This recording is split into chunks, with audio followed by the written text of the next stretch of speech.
हम लोग डिजिट्स के बारे में, फिगर्स के बारे में स्टडी कर रहे हैं और इसके साथ जो जो कैरेक्टरिस्टिक्स लगती हैं उसके बारे में। जैसे कि आज हम पढ़ेंगे कि जब हम एक रीडिंग लेते हैं और एक क्वांटिटी को लिखते हैं तो उसमें कुछ डिजिट्स रिलायबल होती हैं और कुछ नॉन रिलायबल होती हैं। तो ये दो शब्द reliable and non reliable, reliable and non reliable. यहां से हम कुछ डिस्टेंस पे जाते हैं, जैसे यहां से कोरबा गए, कोरबा जाके हम डिस्टेंस नापते जा रहे हैं। यहाँ से 1 किलोमीटर, 2 किलोमीटर, 3 किलोमीटर, ऐसा करते करते भी है reach 13 kilometre. Then after that, a little after that, our destination is there. यहाँ हम बस स्टैंड पहुंच गए और यहाँ पर है 14 kilometre. Then what we will say, how much is the distance of Korba? We will write it 13 kilometer. In this 13, 1 that is denoting 10. This is sure 10 kilometer, but we are not sure about the 3. So 10 is reliable, 3 is unreliable because it is slightly more than 3. Okay, यहाँ से बिलासपुर का distance, if I tell you this distance is 112 kilometer. What is sure? 100 is sure, 10 is sure, 2 is not sure. ये 2 का 2.25 भी हो सकता है, 2.25 भी हो सकता है, तो ये श्योर नहीं है। और इसमें हमने एरर में पढ़ा है, कितनी एरर हम मानेंगे? 1 kilometre. So this is unreliable digit, ठीक है। इसके बाद हमने लिया बॉम्बे का distance. The distance of Bombay is 2134 kilometre. Suppose it is like this. Then what is reliable and what is unreliable? 2000 is reliable, 100 is reliable, 30 is reliable, 4 is non reliable. तो ये अब आपको समझ में आ गया। लास्ट डिजिट हमेशा कैसी होती है? अनरिलायबल। उसमें थोड़ा सा प्लस माइनस हो सकता है पर इसमें नहीं हो सकता। तो last 1 digit is unreliable and rest of the digits are reliable. ये हो गया अनरिलायबल एंड रिलायबल डिजिट्स। अब उसके बाद हमने एक क्वांटिटी और ली, दिस इज 2100। बॉम्बे का डिस्टेंस 2100 किलोमीटर है। अब बताइए what is reliable, what is non reliable? तो आंसर है, ये तो हमने 100 बोला है और हम गिनती कैसे कर रहे हैं? 2000, 2100, 2200, 2300। आउट ऑफ दैट हमने किसको सिलेक्ट किया? 2100। तो 100 का हमारे लिए सिग्निफिकेंस नहीं है। सिग्निफिकेंस किसका है? 1 और 2। इसमें रिलायबल कौन, अनरिलायबल कौन? This is reliable and this is unreliable. और ये तो खाली हमको मल्टीप्लीकेशन बताता है कि 100 से मल्टीप्लाई किया। एक्चुअल क्वांटिटी हमने क्या बताई? 2 और 1, ठीक है। जैसे दिल्ली का डिस्टेंस 1800 किलोमीटर, कलकत्ता का डिस्टेंस 700 किलोमीटर, बॉम्बे का डिस्टेंस से 2100 किलोमीटर। लाइक आप देख रहे हैं ये 100 सब में लग रहा है। इसको हम चाहें तो क्या लिख सकते हैं? 10 to the power 2। लेकिन हमारा एक्चुअल कंसर्न किसका है? 18, 7 और 21, इससे हमारा एक्चुअल कंसर्न है। तो इसमें अनरिलायबल कौन से होंगे? 8, 7 एंड 1। और रिलायबल कौन है? 1 एंड 2, ठीक है। तो ये है reliable digits and unreliable digits. अब सिग्निफिकेंट फिगर्स पे आते हैं। सिग्निफिकेंट फिगर्स किसको कहते हैं? Significant means important to us and that makes the difference. अभी हमने यहाँ पे 3 क्वांटिटी देखी, 1800, 2100, 700, this is 13,100 like this. इसमें आप सब में देख रहे हैं which is not important to us, 100. It does not mean anything, it means 100. पर हम उसकी तरफ ध्यान नहीं देते क्योंकि वो हर एक में। और ये एक अप्रोक्सीमेशन है, और ये हमको बताता है कि हमारी अटेंशन किसकी तरफ ज्यादा है, 21 की तरफ। 100 तो सभी है, तो ये 2100 में 1 is important, 2 is important, but 00 is not important to us. क्यों? वो सिर्फ 100 को बताने के लिए है कि क्वांटिटी कितनी बड़ी है। तो ये क्वांटिटी कितनी बड़ी है?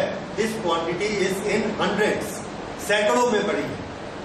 अब अगर आप बाजार से केले लेने गए तो एक ने आपको, एक रिलेटिव ने ऑर्डर दिया मेरे लिए 5 दर्जन लेके आना, दूसरे ने ऑर्डर दिया मेरे लिए 8 दर्जन लेके आना, तीसरे ने बोला मुझे 12 दर्जन लेके आना। तो आप किसको याद रखते हैं? 5, 8 और 12। डजन तो सब है, तो डजन हमारे लिए सिग्निफिकेंट नहीं है। हम सिग्निफिकेंट किसको मानते हैं? 5, 8 और 12 मल्टीप्लाइड बाय 1 डजन सबके साथ। इसी तरह से यहाँ जो क्वांटिटीज हैं उसमें कौन इंपॉर्टेंट है? 18, 21, 7, 131, 100 तो सब। तो इसमें हम बोलेंगे सिग्निफिकेंट फिगर्स हैं 1, 3 एंड 1। 0, 0 are not significant. ठीक है, तो ये होते हैं सिग्निफिकेंट फिगर्स। रिलायबल अनरिलायबल में इसको देखिए, this figure is unreliable, last and these are reliable.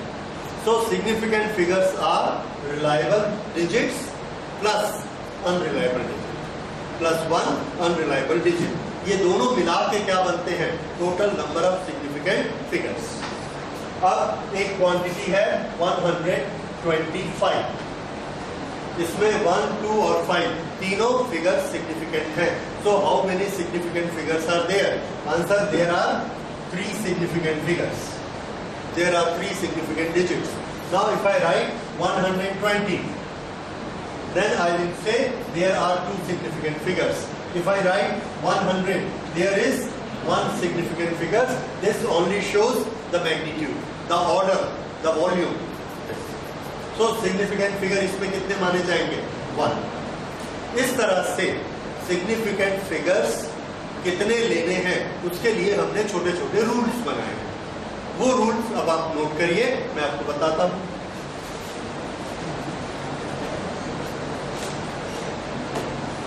Okay, first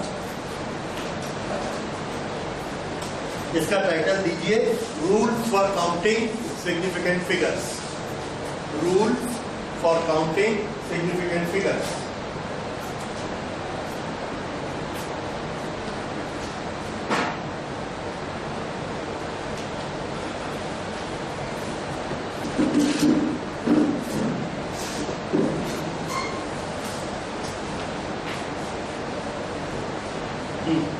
rule number 1 सबसे simple, all non zero digits are significant.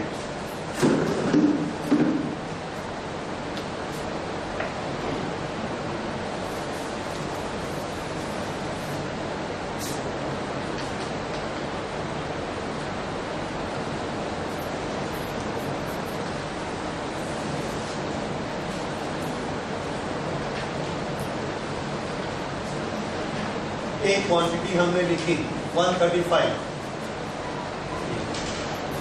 ये सभी नॉन जीरो हैं, तो ये सब के सब सिग्निफिकेंट माने जाएंगे। How many significant figures are there? Answer 3। Okay, ये सबसे पहला और सबसे सिंपल। दूसरा लिखिए,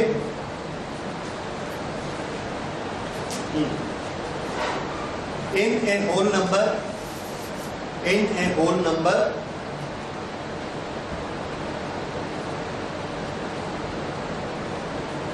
the zeros on the right side, zeros on the right side and END, zeros on the right side and are non-significant, are non-significant.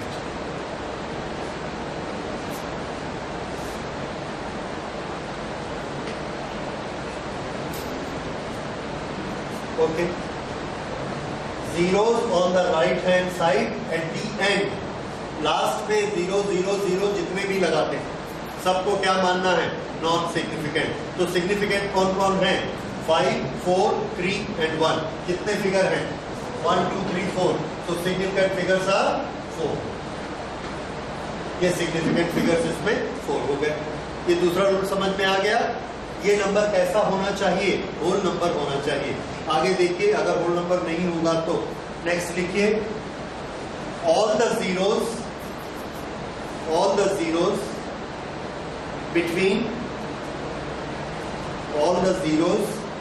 between two non-zero digits. All the zeros between two non-zero digits are significant.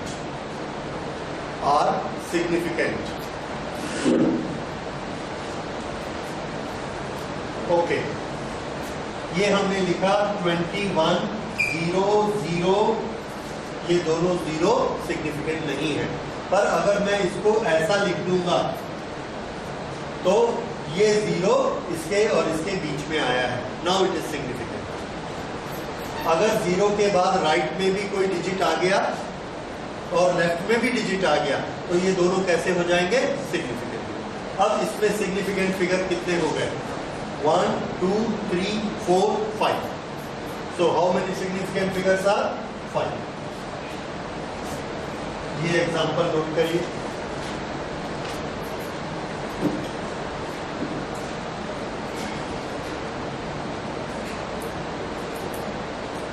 फिर से, if the number is 0, 0, 1, 2, 3, कितने significant figures? This 0 has no meaning, क्योंकि इसके इधर कुछ नहीं है. तो कितने सिग्निफिकेंट फिगर लेने हैं? 1, 2, 3. 3 सिग्निफिकेंट फिगर्स.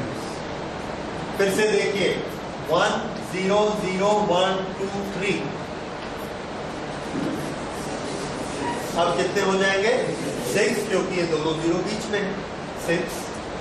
यही हमने यहां भी बनाया था. 2, 3, 0, 0. कितने लेने हैं? 2. ये दोनों 2, 3, 0, 0, 1. 1, 2, 3, 4, 5. जीरो के मतलब समझ में आ गए. शुरू में अगर सिर्फ जीरो है, इधर कुछ नहीं है, सिग्निफिकेंट नहीं होंगे. लास्ट में जीरो है, इधर कुछ नहीं है, तो भी सिग्निफिकेंट नहीं होंगे. लेकिन अगर इसके आसपास दोनों तरफ नंबर आ गया तो सिग्निफिकेंट हो गया. Is this point clear? अगर डेसिमल भी आ गया तो भी सिग्निफिकेंट है. जैसे 200.1. तो ये तो इधर डिजिट आ गए, तो दीज आर इंपॉर्टेंट. अगर मैं इसको लिख दूंगा 200.0, even then it is important because unreliable figure हमारा ये है. All these are reliable. So decimal shows that we have done the measurements, we have done the calculation up to first place of decimal. इसका मतलब ये पक्का है कि ये जीरो इंपॉर्टेंट है. This is not approximate, this is not rounded, so this is significant. तो इसमें 200.0 इसमें लिखिए सिग्निफिकेंट फिगर 1, 2, 3. ये 3 सिग्निफिकेंट फिगर. ये एग्जांपल में नोट कर लीजिए. 200.0 सिग्निफिकेंट फिगर 3. सब एग्जांपल नोट करिए, क्योंकि अभी जब टेस्ट में मैं पूछूंगा आना चाहिए. इधर का जीरो कैसा सिग्निफिकेंट फिगर देता है अलग अलग चीज में, उसका रीजन भी समझते जाइए कि क्यों हुआ. नहीं समझ में आता है पूछिए. ओके, ये हो गया. इसके बाद अगला रूल लिखिए.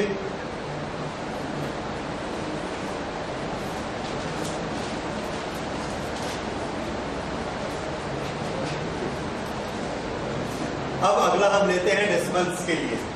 डेसिमल के जो नंबर होते हैं वो लेस देन 1 माने जाते हैं. Less than 1. तो रूल लिखिए, if the number is less then 1, if the number is less than 1, the zero on the right side of decimal, zero on the right side of decimal and to the left of non-zero digit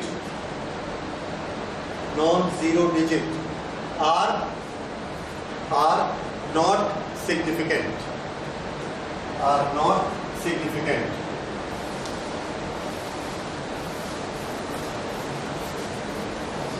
This means if I write a number point less than 1, so 0 point. 0 लिखा हो तो भी less than 1, नहीं लिखा हो तो भी less than 0.00102. Okay, अब थोड़ा शब्द मिलाइए. Zeros to the right side of the decimal, to the left side of a digit. ये वाले दोनों जीरो की बात कर रहा हूं. आपके सेंटेंस में पढ़ के देखिए क्या लिखा है सेंटेंस में. If the number is less than 1, zeros on the right of decimal. Right of decimal ये सब जीरो है, लेकिन कौन से चाहिए?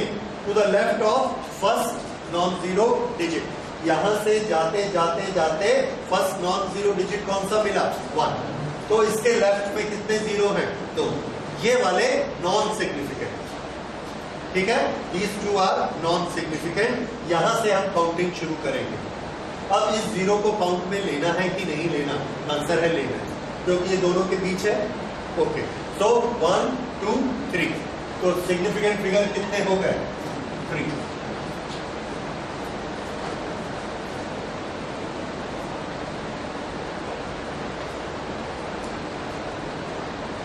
इसमें कितने सिग्निफिकेंट फिगर है? 1. तो जितने भी जीरो लगे हो, अगर इसके इधर कुछ नहीं है तो ये वाला सिर्फ सिग्निफिकेंट फिगर लिया जाएगा. दिस है सिग्निफिकेंट फिगर 1. अब अगला रूल देखिए. नेक्स्ट, अगर इसके इधर होल नंबर आ गया, जैसे 2.00007, अब हमारा नियम पहला वाला लग जाएगा. सभी जीरो 2 डिजिट के बीच में है, इसलिए सिग्निफिकेंट हो गए. अब इसमें सिग्निफिकेंट या इंपॉर्टेंट फिगर्स कितने हो गए? 1 2 3 4 5 6. So there are 6 significant digits in it.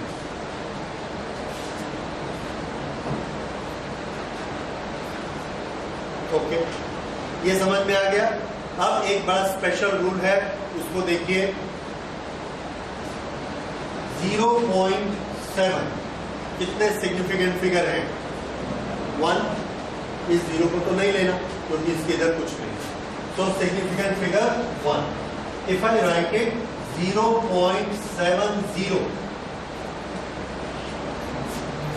अब ये जीरो हमको क्या देता है? सुनिए, ये जब मैं 7 लिखता हूं, अगर मेरी एक्चुअल रीडिंग थी 0.72, इसको मैंने राउंड किया सिर्फ एक डिजिट पे, ये राउंड किया तो 2 को ड्रॉप कर दिया. 2 को ड्रॉप करके मैंने क्या लिखा? 0.7. तो इसकी अगली डिजिट में क्या है हमको नहीं मालूम. हमने सिर्फ क्या देखा यहाँ पर? 0.7. यहाँ पर मैंने किसको राउंड किया आपको नहीं मालूम. यहाँ पे 0.7 के बाद क्या है? 0. अब आपको मालूम है कि 0.7 के बाद क्या है? 0. 1 2 3 4 नहीं. तो ये जीरो इंपॉर्टेंट हुआ कि नहीं हुआ? ये आपको इंफॉर्मेशन देता है कि नहीं? इंफॉर्मेशन देता है. क्या इंफॉर्मेशन देता है? कि 7 के बाद 2 नहीं है, 3 नहीं है, 4 नहीं है, क्या है? 0. So this zero is important, इसलिए ये सिग्निफिकेंट माना जाता है. तो नियम क्या बना? डेसिमल के बाद इसके इधर वाले जीरो, ये वाले, ये सब कैसे हैं? Non significant. पर अगर इधर जीरो लग जाएगा, दिस विल बी सिग्निफिकेंट. तो इसमें लिखिए सिग्निफिकेंट फिगर कितने? 2. Significant figure 2. मतलब समझ में आ रहा है कि 0.7 और 0.70 इसमें सिग्निफिकेंट फिगर का अंतर है. 0.7 में 1 और 0.70 में 2, because this zero shows that there is no other digit than 0. ठीक है, ओके. इसी तरह से अगर मैं नंबर लिखूंगा 0.700, अब 3.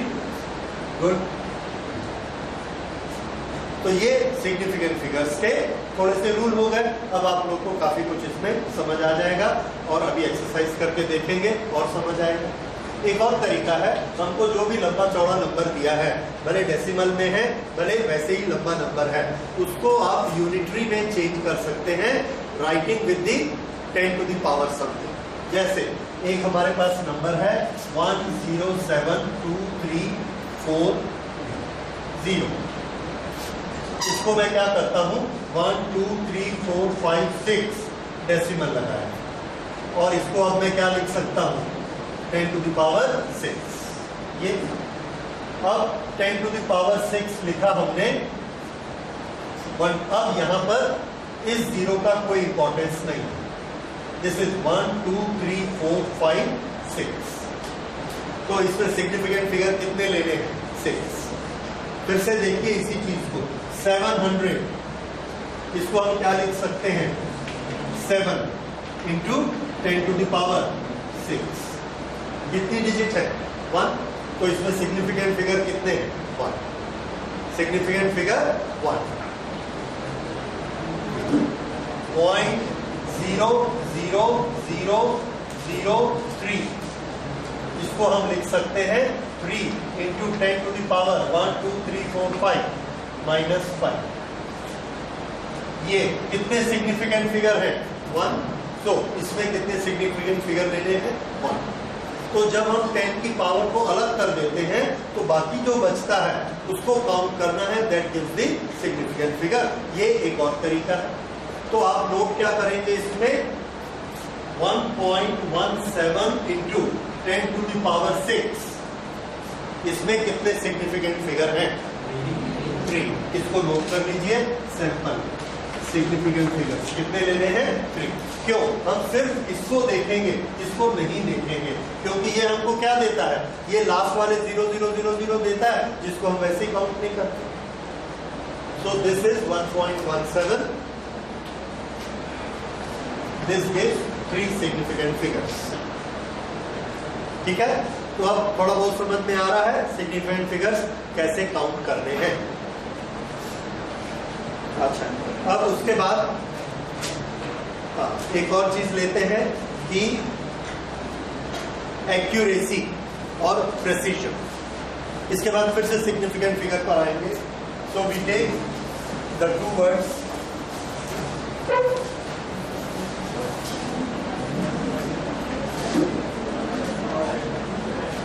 accuracy and precision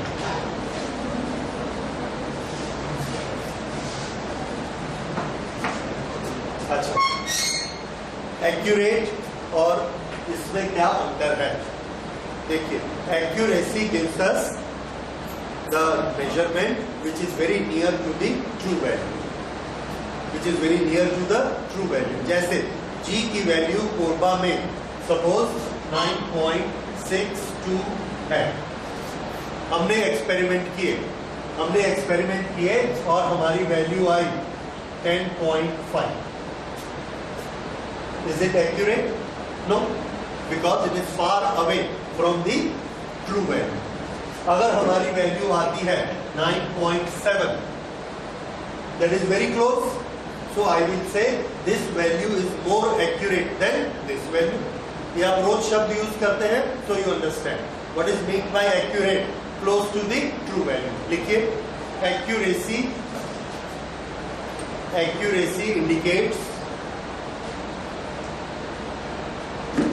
accuracy indicates how close is our measurement how close is our measurement to the true value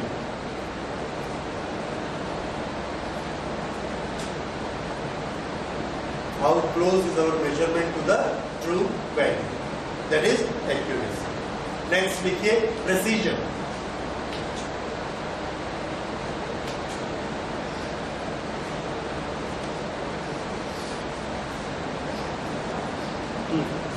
precision is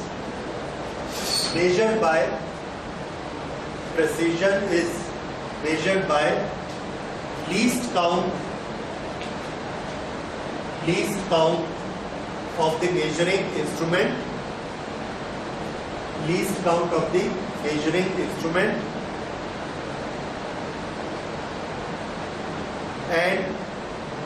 and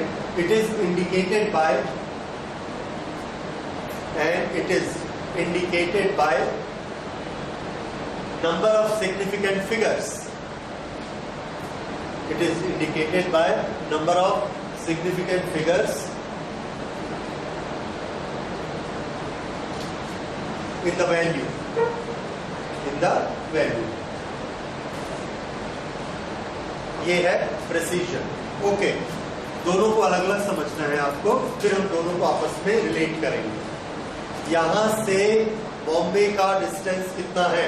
आई से 2000.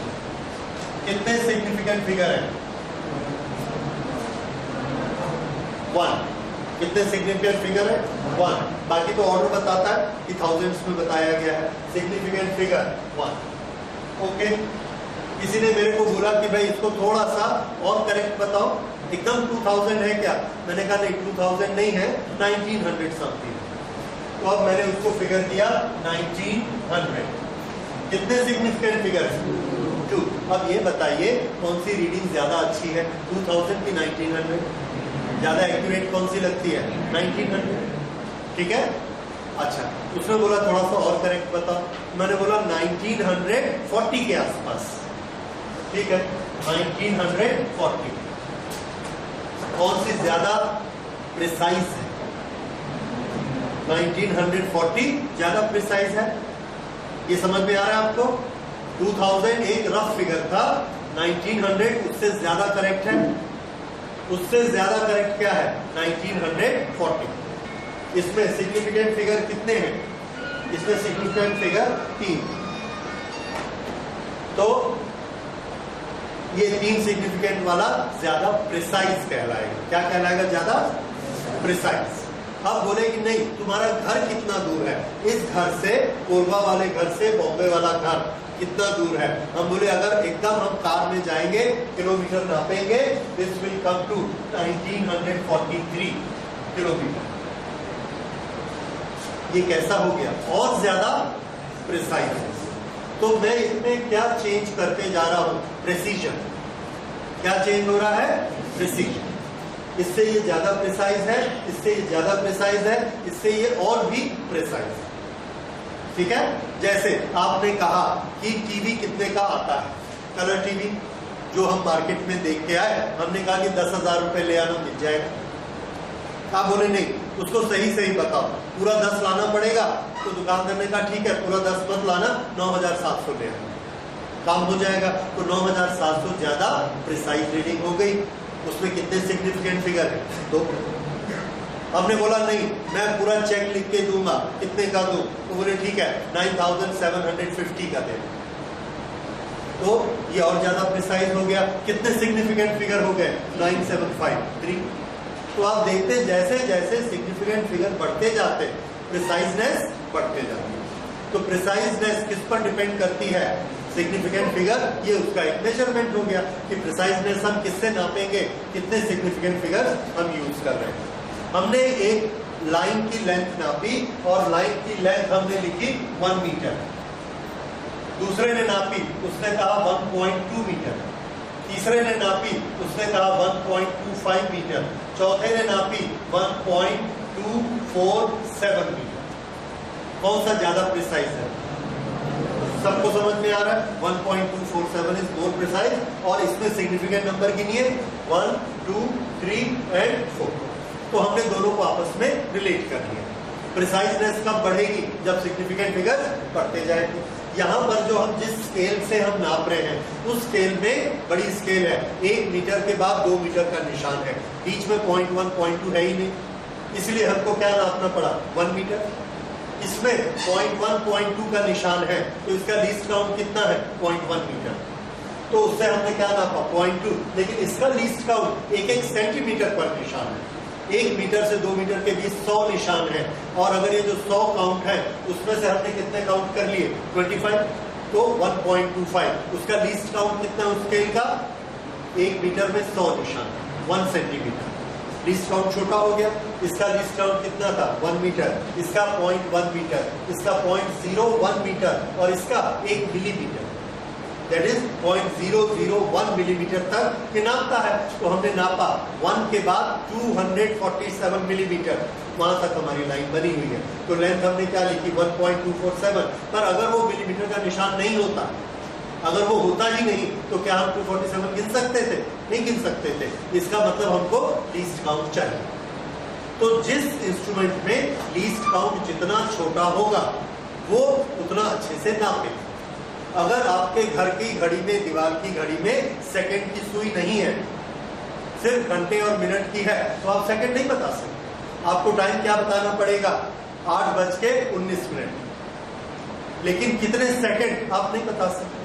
दूसरे ने टाइम बताया 8:19 16 सेकंड। कौन सा ज्यादा प्रिसाइज है? 8, 19, 16 ज्यादा प्रिसाइज है। क्यों बता पाया वो? क्योंकि उसकी घड़ी में सेकंड की सुई है, क्योंकि उस घड़ी का लीस्ट काउंट कम है, क्योंकि वो घड़ी एक एक सेकंड नाप के देती है और हमारी पुरानी घड़ी एक एक मिनट नाप के देती है। तो एक सेकंड ज्यादा छोटा होता है, तो इसलिए उसकी रीडिंग ज्यादा प्रिसाइज होती है। तो रिजल्ट क्या निकला? ऐसा इंस्ट्रूमेंट जिसका लीस्ट काउंट छोटा होगा हमको ज्यादा प्रिसाइज रीडिंग देगा, जिसका लीस्ट काउंट बड़ा होता जाएगा वो प्रिसाइज रीडिंग, उसका प्रिसीजन कम होता जाएगा। This is precision. ये बात समझ में आ गई? So one is accuracy, one is precision. Accuracy क्या होता है? Close to the true value. अब एक हमने घड़ी ली और उस घड़ी में सेकंड का कांटा है, एक और कांटा है, वो 1/10 सेकंड को भी नापता है। स्पोर्ट्स में यूज करते हैं, स्टॉप वॉच हम लोग यूज करते हैं, वो कितना नापता है? 0.1 सेकंड तक। वो घड़ी हमने अपने हाथ में बांधी और उससे पूछा कितना टाइम बचा है, उसने बोला कि भाई 12 बजा है। अभी कितना बजा है? आप अपनी घड़ी में देखेंगे अभी 12 नहीं बजा है। ओके, वो आदमी क्या बोलता है कि अभी 12:03 और 15.3 सेकंड हुए। ये उसने बताया 12:03 15.3 सेकंड। तो हम बड़े इंप्रेस हुए, ये बड़ी प्रिसाइज घड़ी है, पर हमारे किसी काम की नहीं। क्यों? क्योंकि अभी टाइम क्या है? 11। अगर 11 बजे वो हमको 12:03 और 15.3 सेकंड बताती है, तो ये प्रिसाइज तो है, पर क्या ये एक्यूरेट है? नहीं। तो इस घड़ी का हमारे लिए कोई यूज नहीं है, क्योंकि एक्यूरेट नहीं है। अच्छा, तो हमने क्या किया? उसने कहा कि भैया तुमको एक्यूरेट घड़ी चाहिए, ये लो घड़ी, इसमें सिर्फ आवर का कांटा है, मिनट का भी नहीं है, सेकंड का भी नहीं, लेकिन बिल्कुल ठीक चलेगी। 9 बजे ठीक 9 बजाएगी, 10 बजे 10 बजाएगी, 9:30 में बीचों बीच आएगी और ये घड़ी चल रही। अब उस घड़ी से हम क्या नापते हैं? 9, 9:15 बजा तो 9, ठीक है, 9:15 बजा तो भी 9, क्योंकि उसके पास तो सिर्फ एक आवर का कांटा है। तो इस घड़ी, वो घड़ी एक्यूरेट है, लेकिन क्या नहीं है? प्रिसाइज नहीं है, वो भी हमारे काम की नहीं। तो हमको घड़ी कैसी चाहिए? जो एक्यूरेट हो और उसके साथ प्रिसाइज। तो एक्यूरेसी के लिए एक कंपलसरी कंडीशन क्या है? कि उसको प्रिसाइज होना चाहिए। प्रिसाइज होने के लिए ये घड़ी एकदम प्रिसाइज है, पर एक्यूरेट नहीं है। तो जो चीज प्रिसाइज होती है कोई जरूरी नहीं है कि वो एक्यूरेट हो, लेकिन अगर कोई चीज एक्यूरेट है तो जरूरी है कि वो क्या हो जाए? प्रिसाइज। ठीक है? तो ये एक बड़ा फेमस सेंटेंस बनता है, इसको नोट करिए।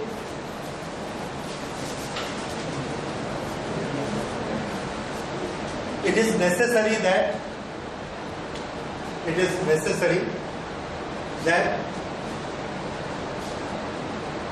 accuracy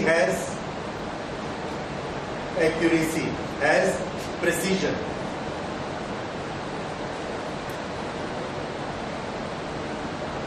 Though it is possible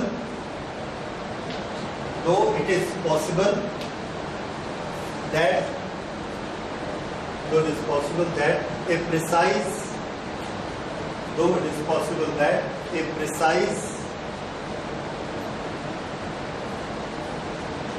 observation may not be accurate.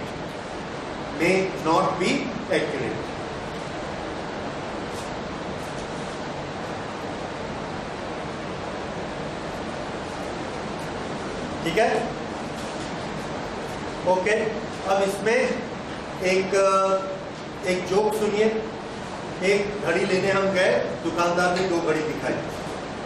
एक घड़ी उसने बताया कि साहब ये 1 सेकंड का 10वें हिस्से तक टाइम बताती है, ये घड़ी ले जाइए। लेकिन उस घड़ी को हमने देखा वो ऑलरेडी 1 घंटा लेट थी या फॉरवर्ड थी, और रोज 1-1 सेकंड और लेट होते जाती थी। तो आपको वो कभी भी एक्यूरेट टाइम देगी क्या? एक्यूरेट टाइम नहीं देगी। क्यों? 1 घंटा हमेशा लेट चलेगी, उसकी एक्यूरेसी क्या हो गई? 0। लेकिन उसका प्रिसीजन कैसा है? बहुत अच्छा है, इतनी प्रिसाइज वो चलती है। दूसरी घड़ी उसने दिखाई, बोले कि साहब ये दिन में 2 बार कम से कम आपको बिल्कुल एक्यूरेट टाइम दी। सुबह 7 बजे, शाम को 7 बजे। सुबह 7 बजे उठिए, टीवी बोलेगा 7 o'clock, घड़ी में देखिए 7 o'clock। शाम को जब टीवी बोलता है 7 o'clock, घड़ी में देखिए 7 o'clock। ऐसा क्यों होता है? क्योंकि वो घड़ी बंद है, वो चली नहीं रही है। उसमें परमानेंट कितना बजा हुआ है? 7 o'clock। तो परमानेंट 7 o'clock बजा है। दिन में कितनी बार वो करेक्ट टाइम दिखाती है? 2 बार दिखाती है। और ये जो आपकी इतनी प्रिसाइज घड़ी है, ये दिन में कितनी बार करेक्ट टाइम दिखाती है? 1 बार भी नहीं दिखाती, क्योंकि ये तो हमेशा 2 घंटा आगे रहती है। तो आप कौन सी घड़ी लोगे?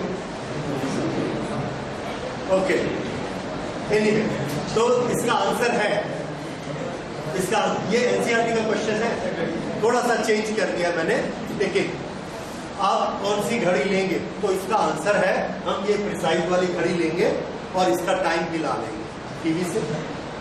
उसके बाद क्या होगा? टाइम एक्यूरेट भी हो गया और प्रिसाइज, ये हमको चाहिए। एक्यूरेसी भी चाहिए और प्रिसीजन भी चाहिए। ओके, तो ये आपको एक्यूरेसी और प्रिसीजन दोनों समझ में आ गए। एक्यूरेसी में एक्यूरेसी भी चाहिए, ट्रू वैल्यू, और साथ में प्रिसीजन भी चाहिए। प्रिसीजन में खाली प्रिसीजन, उसमें एक्यूरेट हो भी सकता है, नहीं भी हो सकता। अच्छा, प्रिसीजन को हम लोग किससे नापते हैं? Significant figures. जितने ज्यादा होंगे उतने ज्यादा प्रिसाइज। इसलिए मैं बीच में एक्यूरेसी और प्रिसीजन का टॉपिक लेके आया। वापस सिग्निफिकेंट फिगर्स पे आते हैं। सिग्निफिकेंट फिगर्स में अगली चीज हमको करनी है राउंडिंग ऑफ। राउंडिंग ऑफ आप लोग छोटी क्लासेस से करते आ रहे हैं और आपको मालूम है राउंड ऑफ कैसे किया जाता है। ओके, हमने आपको बोला कि 22/7, इसकी थोड़ा वैल्यू निकाल दीजिए। तो आपने इसको करना शुरू किया 3.14, और इसके बाद ये कितनी डिजिट्स हैं? This is a continuous number और ये डिजिट्स खत्म नहीं होती, इंफिनिटी तक चली जाती है। तो क्या हम उतनी वैल्यू लिखेंगे तो एक्यूरेट होगी? नो, हमको जितनी जरूरत है उतनी वैल्यूज हम लेंगे। तो ये जितनी जरूरत है, अगर उतनी वैल्यूज लेंगे तो बाकी वैल्यूज को क्या करेंगे? जैसे हमने इसको बोला कि 22/7 की वैल्यू मुझे बताइए 3 सिग्निफिकेंट फिगर तक। कितने फिगर तक? 3। तो यहां से काउंट किया 1, 2, 3।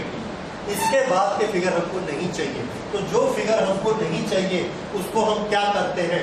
आंसर है उसको हम ड्रॉप करते हैं। क्या करते हैं? ड्रॉप। तो ये वाले सारे डिजिट्स क्या हो जाएंगे? ड्रॉप।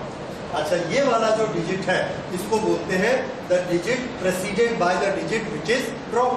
प्रेसिडेड बाय, ये इसके लिए इंग्लिश यूज की गई। ओके, अब आगे देखिए, अगर हमको इसको ये जो ड्रॉप करते हैं, ड्रॉप करके इसको हम छोटा बना लेते हैं 3.1। दिस प्रोसेस कि इसको हमने ऐसा कुछ लिखा हुआ था, इन सब को ड्रॉप किया, ड्रॉप करके इसको छोटा बनाया। ये वाली प्रोसेस को क्या बोलते हैं? राउंडिंग। यानी हमने इसको ये कर दिया, राउंडिंग कर दी। कितनी सिग्निफिकेंट फिगर में? 3। अब हमारे पास एक नंबर है 5.07824। हमने कहा इसको राउंड कर दो 4 डिजिट, 4 डिजिट तक राउंड करना है। 1, 2, 3, 4, ये राउंड कर। ड्रॉप किसको करना? 2, 3, 4 को ड्रॉप करना। ड्रॉप करते समय हम पूरी सीरीज को नहीं देखेंगे, सिर्फ पहली डिजिट को देखेंगे और उसके रूट को समझ लेंगे। तो पहली डिजिट कौन है? 2। बस इसको देख के रूल डिसाइड करना है और आगे देखने की जरूरत नहीं। ठीक है, तो डिजिट टू बी ड्रॉप, अगर मैं पूछूंगा which is the digit to be drop, answer 2। 2 is to be drop. अच्छा, अब आपको मालूम है if the digit dropped is less than 5, then it is dropped without any change in the preceding figure. तो ये अगर वैल्यू 5.078 और इसको हमने ड्रॉप कर दिया, इस पे कोई चेंज नहीं आया, ये अब कितने सिग्निफिकेंट फिगर हो गए? 4। This is our rule number 1। तो रूल नंबर 1 क्या हुआ? If the digit to be dropped is less than 5, then drop it without any change in the preceding digit. Okay, if it is more than 5, 5.07864, round for the 4 digits, 1 2 3 4, round. Which is to be dropped? 6. 6 is more than 5, so what we will write it? 5.079. Okay. Now what will happen if this digit is neither less than 5 nor more than 5? It is exactly 5. If it is exactly 5, then it is 5.0785000, और इसको हम ऐसा भी लिख सकते हैं 5.0785. This and this both are same condition as far as drop is concerned. So इसको round करना है 4 डिजिट। तो इसके लिए हमने एक नियम बनाया, 5 के नीचे की जो डिजिट होती है 4 3 2 1, ये 5 से कम। 5 के ऊपर कौन सी होती है? 6 7 8 9, ये ऊपर वाली होगी तो इसको एक इंक्रीज करना है, नीचे वाली होगी तो एक डिक्रीज करना है, मीन्स उतना ही छोड़ना है, इसको ड्रॉप कर देना। पर ये बीचों बीच है, तो बीचों बीच है तो दोनों में झगड़ा हुआ कि मुझे बढ़ना है कि मुझे नहीं बढ़ना। एक बोलता है ड्रॉप कर दो और एक बोलता है बढ़ा दो। तो इसका फैसला मैथमेटिशियंस ने कैसा किया? उन्होंने ऐसा किया कि भाई देखिए, हमारे पास 1 to 10 10 डिजिट होते हैं, 10 डिजिट में 5 ऑड होते हैं और 5 इवन होते हैं। अगर यहाँ पर ऑड डिजिट आता है तो बढ़ाने वाला नियम लगा लो, और अगर इवन डिजिट आता है तो इसको ड्रॉप करने वाला नियम। 5 के लिए बढ़ाने वाला और 5 डिजिट के लिए ड्रॉप करने वाला। किसके लिए बढ़ाने वाला दिया? ऑड नंबर्स के लिए। ऑड नंबर्स होगा तो बढ़ाना है और इवन नंबर होगा तो नहीं बढ़ाना है। अब देखिए 0.0785, 8 इज व्हाट? इवन। तो इसको राउंड करेंगे तो कितना हो जाएगा? 5.078, क्योंकि ये इवन है। अगर इसकी जगह ये 5.0775 होता, राउंड करना है तो इसको ड्रॉप करना है, ये कैसा नंबर है? ऑड नंबर है। अब ये क्या हो जाएगा? 5.078। ये मेथड समझ आया? बस, और कोई स्पेशल नहीं। बाकी दोनों को आपने पहले पढ़े हुए थे। ये वाला एक नई चीज आ गई, इसको नोट कर लीजिए कि अगर कभी एग्जैक्ट ऐसा होगा तो फॉर ऑड नंबर्स, इसको रूल को नोट करिए, टेक्स्ट में लिखिए, if digit to be dropped, if digit to be dropped is 5 or 5 followed by zeros, 5 followed by zeros, then preceding digit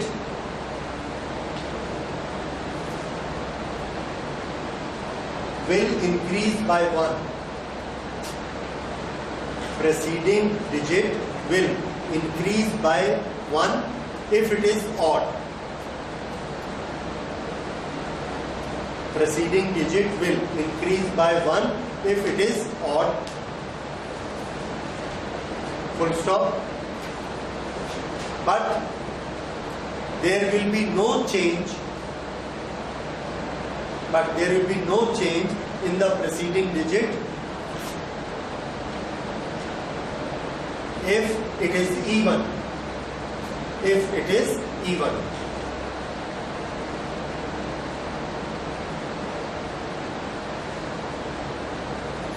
okay, ये राउंडिंग ऑफ हो गया, करेक्ट। अब accuracy, precision, significant figures, rounding off, ये चारों चीजें हो गई। अब हम एक्चुअल ऑपरेशन पे आते हैं जो कि आपके एग्जाम्स में पूछे जाते हैं। एक्चुअल हमको ऑपरेशंस करने, जैसे हमने एरर का प्रोपेगेशन किया था, एरर से ऑपरेशन किए थे, प्लस माइनस मल्टीप्लिकेशन डिवाइड, उसमें सिग्निफिकेंट फिगर्स का क्या होगा। तो इसके बाद लिखिए next topic, propagation of significant figures.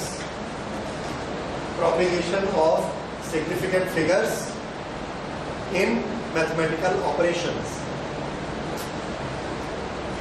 Propagation of significant figures in mathematical operations.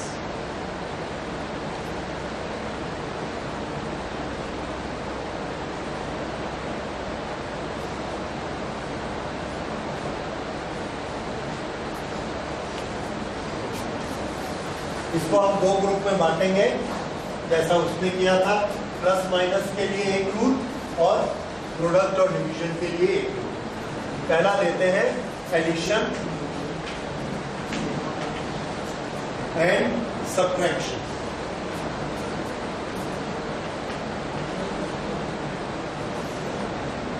Addition and subtraction, okay. दोनों में हमने क्या करना है, जिस नंबर्स को आपस में ऐड कर रहे हैं या सब्ट्रैक्ट कर रहे हैं, उसमें आप देखेंगे कि डेसिमल के बाद कितने डिजिट्स हैं। Significant figures, significant figures after decimal. हमने उसको ऑपरेट किया, एक आंसर निकाला, फिर उस आंसर को हम राउंड करेंगे। राउंड करते समय हम क्या देखेंगे कि सिग्निफिकेंट फिगर आफ्टर डेसिमल कितने रखने हैं, किसमें, in result. In result significant figure after decimal will be equal to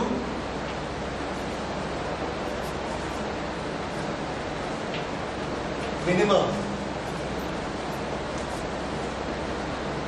significant figures. Note कर लीजिए इसको,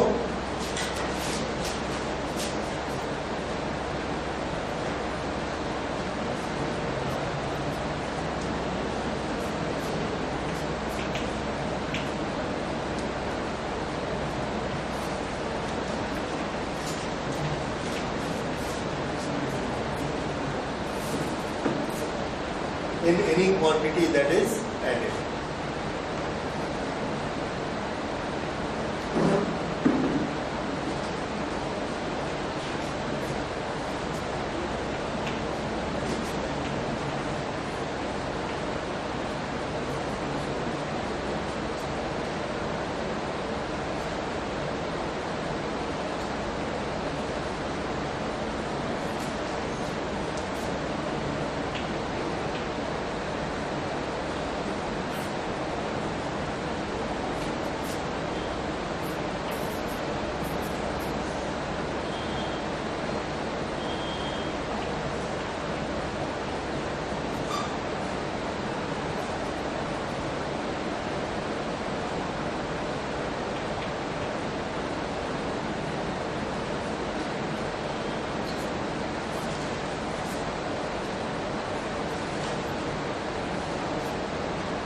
ये सबका आता है।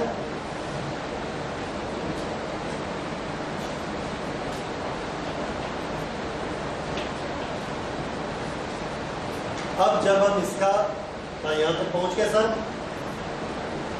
हरियर, ओके। अब इधर ध्यान दीजिए, जब हमने इसको ऐड किया तो डेसिमल के बाद कितने फिगर आए, 3। क्या आपको मालूम है कि यहाँ डेसिमल के बाद दूसरा फिगर क्या है? नहीं है। क्यों?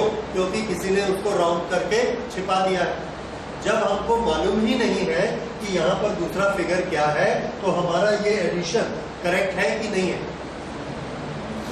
गलत है, क्योंकि हमको ये फिगर मालूम ही नहीं। इसी तरह से यहाँ पर क्या फिगर है और यहाँ क्या फिगर है, ये दोनों एब्सेंट है। अगर ये दोनों एब्सेंट है तो ये तीनों का टोटल 3, क्या ये करेक्ट है? नहीं है। इसलिए हम इसको सिग्निफिकेंट नहीं मानते, इसको भी नहीं मानते। सिर्फ किसको मानेंगे? जिसमें सब के सब प्रेजेंट है। किसमें सब प्रेजेंट है? कितने फिगर में? 1। डेसिमल के बाद कितना? 1। आपने क्या नियम लिखा? आपने ये नियम लिखा कि minimum significant figure in any quantity that is added. इसको ऐड किया है। तीनों में डेसिमल के बाद ढूंढिए। इसमें डेसिमल के बाद कितने हैं? 1। इसमें डेसिमल के बाद 2, इसमें डेसिमल के बाद 3, सबसे कम कितने हैं? 1। इसलिए हमारे आंसर में हम भी कितना रखेंगे? 1, उससे ज्यादा नहीं रखेंगे। रीजन आपको मैंने पहले बताया, जब हमको मालूम ही नहीं है कि यहाँ सेकंड क्या है, तो हम आंसर के बारे में श्योर नहीं हो सकते, इसलिए हम उसको गलत आंसर को नहीं लिखेंगे। यहाँ से हमको सबका मालूम है, इसलिए आंसर हम कितने का देंगे? सिर्फ 1 डिजिट तक का आंसर देंगे। लेकिन जब आप 1 डिजिट का आंसर देते हैं 9.853, 1 डिजिट यानी डेसिमल के बाद हमको 1 लेना है, तो आंसर कितना लिखोगे?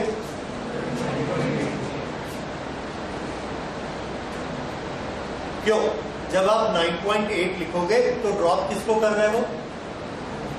53 को ड्रॉप कर रहे हो। 53 को ऐसे ही ड्रॉप नहीं कर सकते, आप रूल लगाओ। 53 को अगर ये ड्रॉप करना है आपने, 5 से भी ज्यादा है, ये 53 है, तो इसको ड्रॉप करोगे तो इसका क्या होगा? This will become 9। यहां पर आप इवन ऑड का नियम नहीं लगा सकते। क्यों नहीं लगा सकते? क्योंकि ये 5000 नहीं है, ये कितना है? 53। वो नियम किसके लिए था? 5000 या 5 के बाद कुछ नहीं होता तो। लेकिन ये कैसा हो गया? वो 50 था, 50, ये तो 53 है। 53 100 की तरफ झुक गया, उस तरफ वजन ज्यादा हो गया, इसलिए इसको हम 8 को 9 बना देंगे and our answer will be 9.9। तो जब आप डिजिट फिक्स करते हैं तो राउंडिंग का ध्यान रखिए, ऐसे ही मत छोड़ दीजिए, ठीक है? जो रूल है उसको लगाना। ये एडिशन का समझ में आया, यही रूल हमने सब्ट्रैक्शन में भी करना। Is this point clear? Okay, तो इसका एक क्वेश्चन बनाइए।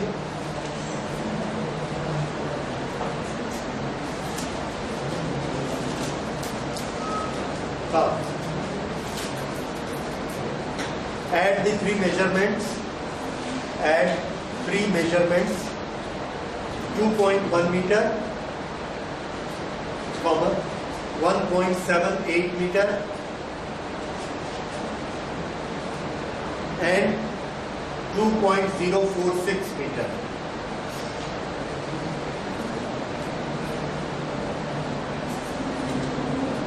ओके, वैल्यू बताइए, टोटल एडअप करके वैल्यू निकालिए।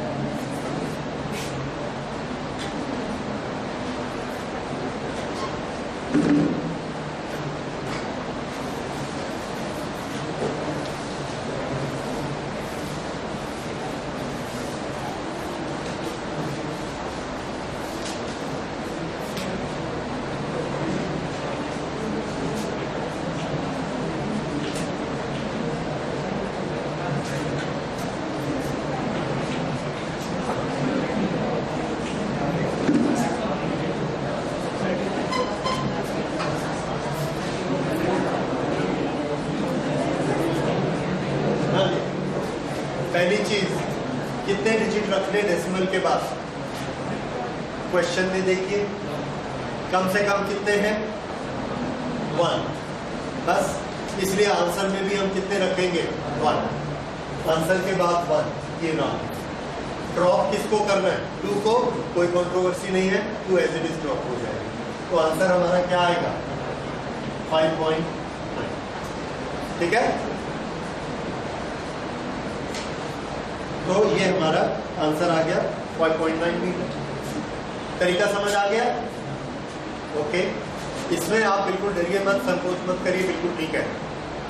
अगला क्वेश्चन लिखिए, eight 8 metre and 30 centimetre, 8 metre and 30 centimetre according to significant figure rules, according to significant figure rules.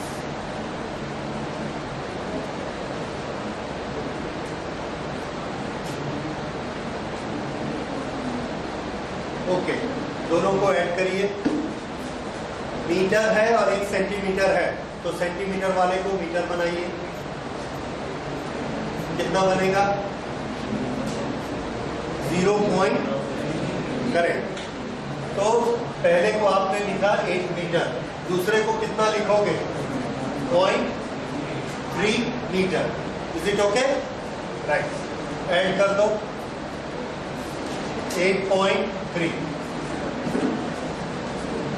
Simple है, इधर देखिए 8.3 मीटर आया। अब हमने इसको सिग्निफिकेंट फिगर के रूल लगाने हैं।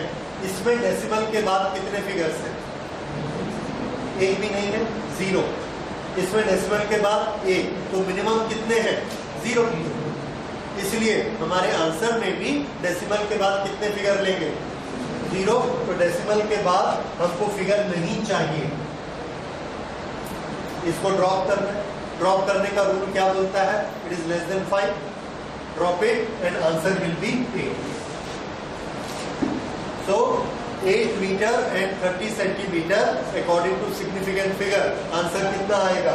8 मीटर। ठीक है, इसमें आप नाराज नहीं हो सकते, नियम है सिग्निफिकेंट फिगर में, यही नियम। और ये आपके इजी बनाने के लिए किया गया है, राउंडिंग। लेकिन अगर मैं इस क्वेश्चन को बदल दूं, 8 मीटर एंड 60 सेंटीमीटर को ऐड करिए, अब कितना होगा? यस, 8.6। अब जब हम 8 लिखेंगे तो 8 ही, लेकिन जब हम उसको ड्रॉप करेंगे तो 6 क्या बना देगा? 8 को 9 बना देगा, and the answer will be 9 metre. Okay, तो ये हमारा इस तरह से प्लस और माइनस में ये रूल लगेगा। अच्छा, उसके बाद हम लेते हैं मल्टीप्लिकेशन एंड डिवीजन। उसमें सिग्निफिकेंट फिगर कैसे काम करता है?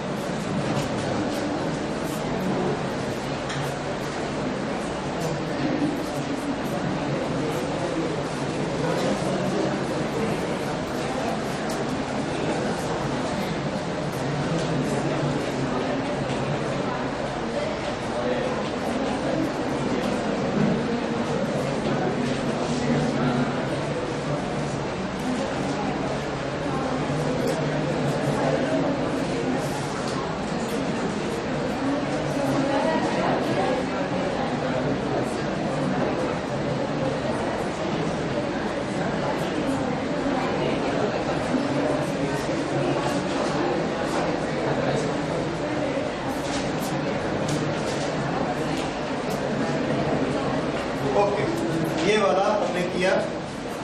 आंसर कितना आएगा? कैलकुलेटर लाए और करिए 21.06 डिवाइडेड बाय 1.2।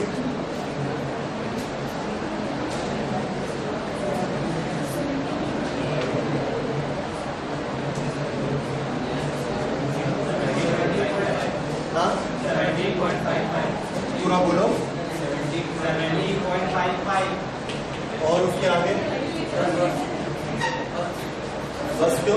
पूरा कट गया? अच्छा, उसके बाद 0 0 आ रहा है।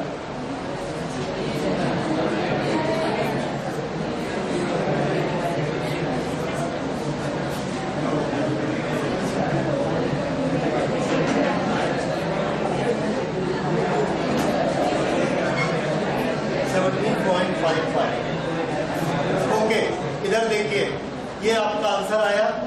अब हमको आंसर कैसे लिखना है उसको समझिए। इसमें हम डेसिमल के बाद वाले पॉइंट नहीं देखेंगे। इसमें नियम है, दोनों क्वांटिटी जो पार्टिसिपेट कर रही है उसमें देखिए मिनिमम टोटल सिग्निफिकेंट फिगर कितने, टोटल डेसिमल वगैरह इधर इधर राइट लेफ्ट सब मिला के इसमें कितने हैं? बोलिए 4, इसमें कितने हैं 2, तो मिनिमम कौन सा हुआ 4 की 2 मिनिमम हुए, तो आंसर हम 2 सिग्निफिकेंट फिगर में देंगे। आंसर कितने फिगर में देंगे 2।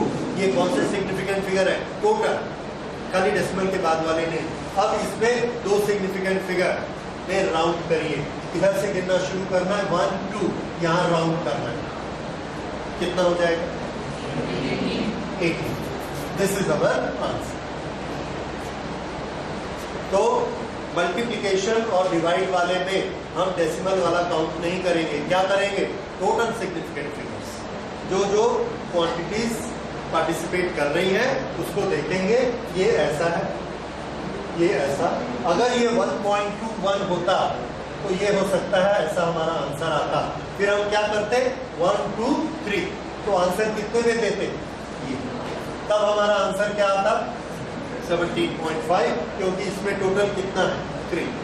तो ये थोड़ा सा अंतर है। फिर से याद दिलाता हूं, जब ऐड और सब्ट्रैक्ट करेंगे तो सिर्फ किसको देखना डेसिमल के बाद वाले को, ठीक है। और जब मल्टीप्लाई और डिवाइड करेंगे तब किसको देखना टोटल, जो मिनिमम टोटल होगा वही मेंटेन करना है हमको आंसर। ओके, अब इसका लिखिए एक्सरसाइज। ओके, पहले इसको टेक्स्ट में लिख लीजिए रूल को। इन मल्टीप्लिकेशन और डिवीजन, इन मल्टीप्लिकेशन और division the final result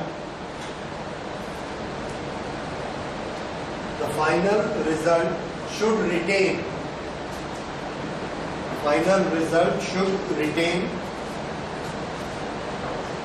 as many significant figures as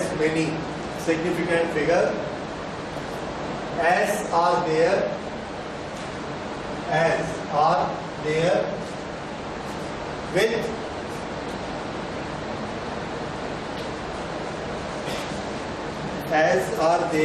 with the number having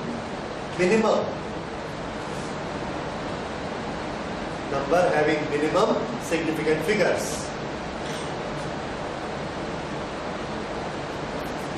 okay, ये लिखा है, इसको रखने की जरूरत नहीं है, क्योंकि कभी भी रूल को लिखने के लिए आपसे नहीं पूछा जाएगा, हमेशा उसका एग्जांपल दिया जाएगा और आपको सॉल्व करना है। इसलिए शब्दों के पीछे मत भागिए, उसके मीनिंग को समझिए और उसको प्रैक्टिस करिए। ओके, लिखिए x is equal to 3.8, y is equal to 0.125, x is equal to 3.8, y is equal to 0.125. Then what is the value of xy?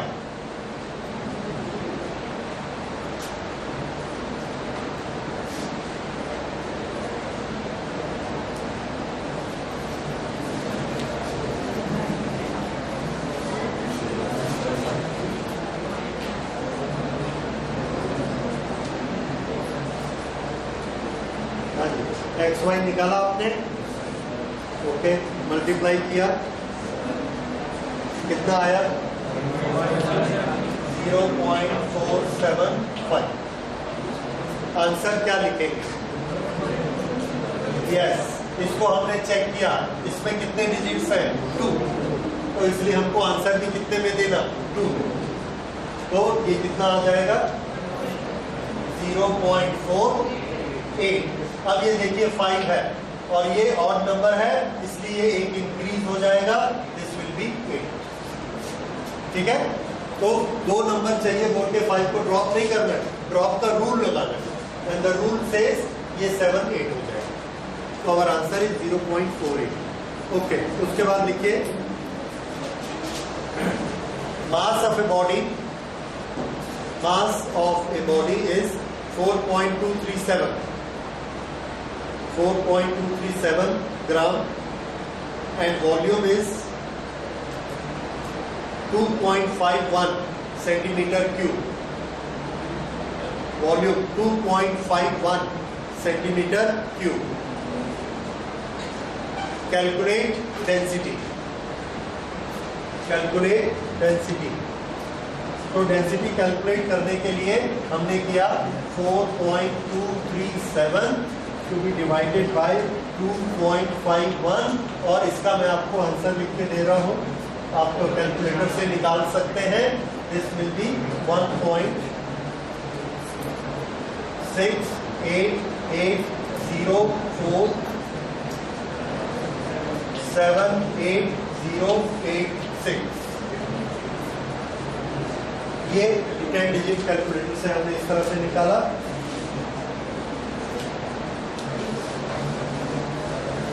Now, how much will you write the density? कितने digit तक लेंगे? 3।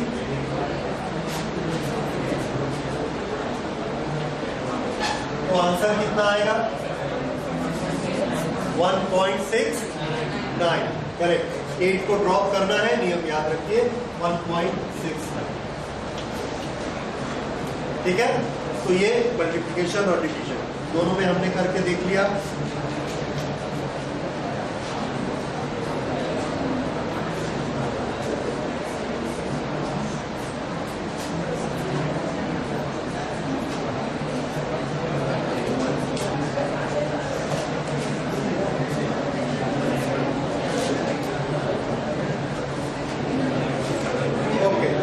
So this is all about significant figures and errors। तो ये हम लोग का आज का ये टॉपिक खत्म।